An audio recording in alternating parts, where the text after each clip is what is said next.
Hi hello welcome to my channel. This is Madhu from SKL local. ఈ రోజు వీడియోలో స్వచ్ఛతా he సేవ ముగింపు కార్యక్రమాన్ని చూద్దాం. సో ఇక వీడియోలోకి వెళ్లే ముందు నాకు చిన్న request, please like and share this video. అలాగే ఛానల్ ని ఎంతవరకు సబ్స్క్రైబ్ చేసుకోకపోతే, అలాగే ఛానల్ ని కొత్త వారైతే సబ్స్క్రైబ్ చేసుకుని బెల్ ను ఆల్ లో పెట్టి ఉంచండి.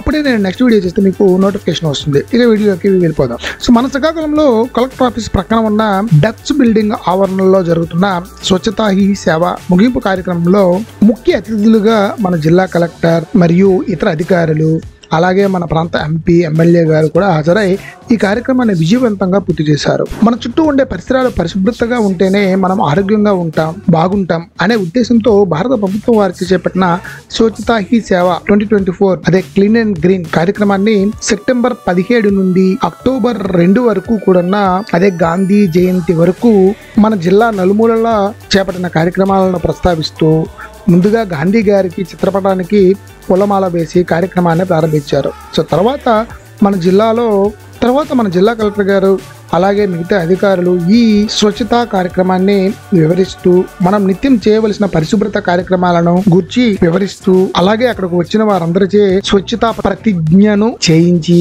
తర్వాత అగ్రికల్చర్ లో ఉపయోగపడే డ్రోన్స్, సో వ్యవసాయ కార్యకలాపాల కోసము డ్రోన్ గురించి వివరిస్తూ, అలాగే స్వచ్ఛతా కార్యక్రమాన్ని నిత్యం నిర్వహిస్తున్న మున్సిపల్ కార్మికులను ప్రశంసిస్తూ వారికి కొన్ని బహుమతులను ప్రదానం చేశారు. ఈ కార్యక్రమానికి సాధారణ ప్రజలతో పాటు వివిధ స్కూల్స్ కు సంబంధించిన విద్యార్థులు కూడా హాజరయ్యారు. ఎందుకంటే ఈ స్వచ్ఛతా హీ సేవా కార్యక్రమంకు స్కూల్ పిల్లలకి వివిధ రకాలైన కాంపిటీషన్స్ పెట్టారు. వాటిలో సెలెక్ట్ అయిన వారికి ప్రైజెస్ ను కూడా ఈ కార్యక్రమంలో ఎమ్మెల్యే గారి చేతుల మీదుగా డిస్ట్రిబ్యూట్ చేశారు. అలాగే స్కూల్ పిల్లలు వేసిన డ్రాయింగ్, వివిధ పంచాయతీలలో చేసిన స్వచ్ఛతా కార్యక్రమాలకు సంబంధించిన ఫోటో గ్యాలరీ ఇక్కడ డిస్ప్లేలో పెట్టారు. అలాగే డిస్పోజ్ చేసిన వేస్ట్ ఐటమ్స్ నుండి వాటిని ఉపయోగించి తయారు చేసిన కొన్ని డెకరేటివ్ ఐటమ్స్ ను కూడా ప్రదర్శనలో ఉంచారు. ఈ కార్యక్రమం యొక్క ముఖ్య ఉద్దేశం ఏంటంటే RRR అదే రెడ్యూస్, రీయూజ్, రీసైకిల్. ఈ కాన్సెప్ట్ ను ప్రతి ఒక్కరూ ఫాలో అయితే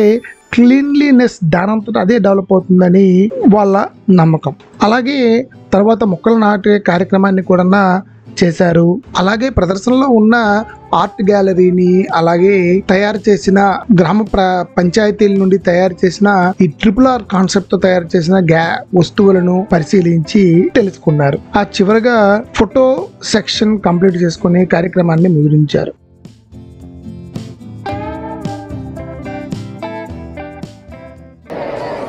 ప్రతి సంవత్సరం 100 గంటలు లేదా ప్రతి వారానికి 2 గంటలు శ్రమదానం చేసి పరిశుభ్రంగా ఉండే సంకల్పానికి కట్టుబడి ఉంటాను. నేను పరిసరాలను అశుభ్ర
ఓకే, ఈ వీడియోని ఇక్కడితో ముగించి మరో కొత్త వీడియోతో మళ్ళీ కలుసుకుందాం. చివరగా same request, please like and share this video. అలాగే ఛానల్ ని ఇంతవరకు సబ్స్క్రైబ్ చేసుకోకపోతే సబ్స్క్రైబ్ చేసుకుని పక్కన ఉండే బెల్ సింబల్ ని ఆల్ లో పెట్టండి ప్లీజ్.